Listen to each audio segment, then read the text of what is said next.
दोस्तों 3000 साल बाद फिरौन के गले की रियल आवाज सुनकर वैज्ञानिक भी खुद हैरान रह गए। अल्लाह की कुदरत का एक ऐसा करिश्मा 3000 साल बाद फिरौन की लाश में नजर आया, जिसने वहां के मशहूर डॉक्टर को भी इस्लाम लाने पर मजबूर कर दिया। सन 2020 में कुछ साइंसदान इजिप्शियन मम्मी फिरौन की रियल आवाज बनाने की कोशिश कर रहे थे। स्कैनिंग के दौरान 3000 साल से भी ज्यादा पुरानी लाश पर, जो कई सदियों से खामोश पड़ी थी, वो अचानक बोलना शुरू करती है। इसके गले के अंदर से कुछ ऐसी आवाज सुनाई देने लगी जिसने साइंसदानों के होश उड़ा कर रख दिए और वो अल्लाह अकबर के नारे लगाते हुए दूर भाग खड़े हुए। फिरौन ने किस ज़बान में ये अल्फाज कहे, इस वीडियो ने पूरी दुनिया को हैरत में मुब्तला कर रखा है।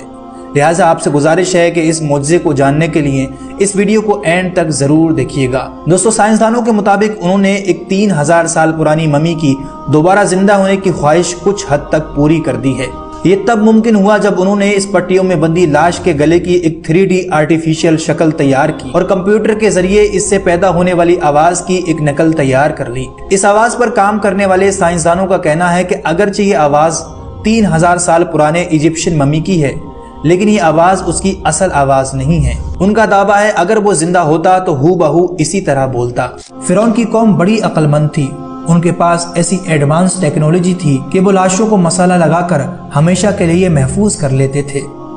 वक्त गुजरने के साथ साथ दोस्तों, फिरौन का ये ताबूत जमीन की गर्द तले दब के रह गया और एक जमाने के बाद फिरौन की मम्मी को दुनिया भूल गई। फिरौन के वाक़ये के तकरीबन 2000 साल गुजरने के बाद अल्लाह ने अपने आखिरी पैगंबर हुजूर सल्लल्लाहु अलैहि वसल्लम को दुनिया पर भेजा और आप सल्लल्लाहु अलैहि वसल्लम पर नाज़िल होने वाली किताब कुरान मजीद में इसी फिरौन के वाक़ये को बड़ी तफसील के साथ बयान फरमाया। कुरान पाक की एक आयत में अल्लाह फिरौन की लाश के बारे में फरमाता है कि हमने तेरे जिस्म को आने वाली नस्लों के लिए इबरत बनाकर महफूज कर दिया है। मोहतरम दोस्तों, 18वीं ईस्वी तक कोई नहीं जानता था कि फिरौन की लाश कहाँ है, जिसके बारे में कुरान ने महफूज करने का दावा किया था। 1871 में मिस्र के एक छोटे से चोर अब्दुल रसूल को गलती से खोदते हुए फिरौन के ताबूत का रास्ता मिल गया। दरियाए नील के किनारे तस्बिया के मकाम पर कुछ लोगों ने उसे सुरंग खोदते हुए देख लिया।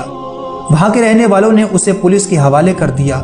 राज खुलने पर जब पुलिस ने उस सुरंग को मजीद खोदा तो उसके अंदर कदीम जमाने की मम्मी का ताबूत रखा हुआ मिला, जिसके ऊपर उसका नाम भी लिखा हुआ था। जब माहिरीन इसकी लाश को अपने साथ काहिरा लेकर पहुंचे तो उन्होंने देखा कि इसके जिस्म पर नमकियात की एक तह जमी हुई है, लेकिन अभी भी फिरौन का असल राज दुनिया के सामने नहीं आया था। 1881 में इसकी लाश पर लगे नमकियात खराब होना शुरू होने लगे तो मिस्र की हुकूमत ने फ्रांस की हुकूमत से दरखास्त की कि वो इसे खराब होने से बचाएं और इसकी असल मौत का राज भी मालूम करें। फिरौन की लाश को बाकायदा फ्रांस ले जाया गया और वहां के माहिर डॉक्टरों की टीम के हवाले किया गया, जिस टीम के सरबराह डॉक्टर मोरिस बुकैल थे।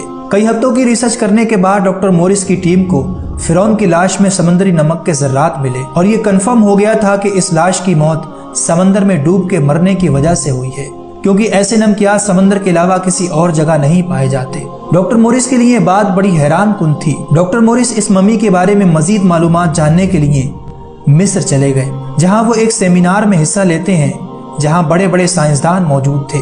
वो अपनी अभी फिरौन पर की गई रिसर्च बता ही रहे थे कि इतने में एक मुसलमान ने खड़े होकर कुरान पाक की सूरह यूनुस की आयत नंबर 92 पढ़कर सुना दी। सो आज हम तेरे बेजान जिस्म को बचा लेंगे ताकि तू अपने बाद वालों के लिए इबरतनाक निशान हो सके, और बेशक अक्सर लोग हमारी निशानियों को समझने से गाफिल हैं। जब डॉक्टर मोरिस बुकैल ने इस कुरानी आयत का तर्जुमा सुना और तफसीर का मुतायला किया तो वो हैरान हो गए और बेसाख्ता कहने लगे कि ये इंसान का कलाम हो ही नहीं सकता, कि जिस चीज़ का पता मैंने कई दिनों की रिसर्च के बाद लगाया वो कुरान में भला 1400 साल पहले कैसे हो सकती है। मैं मुसलमान होता हूँ, और वो कलमा पढ़कर मुसलमान हो गए। इसके बाद डॉक्टर मोरिस ने एक किताब भी लिखी जिसका नाम the Quran and modern science है। आज फिरौन की लाश को अल्लाह ने रहती दुनिया तक इबरत का निशान बना दिया है, जो मिस्र के म्यूजियम में मौजूद है। उम्मीद करते हैं इन्फॉर्मेशन भरा वीडियो आपको पसंद आया होगा। वीडियो अच्छा लगा है तो इसे लाइक, चैनल को सब्सक्राइब और अपने दोस्तों को जरूर शेयर करें।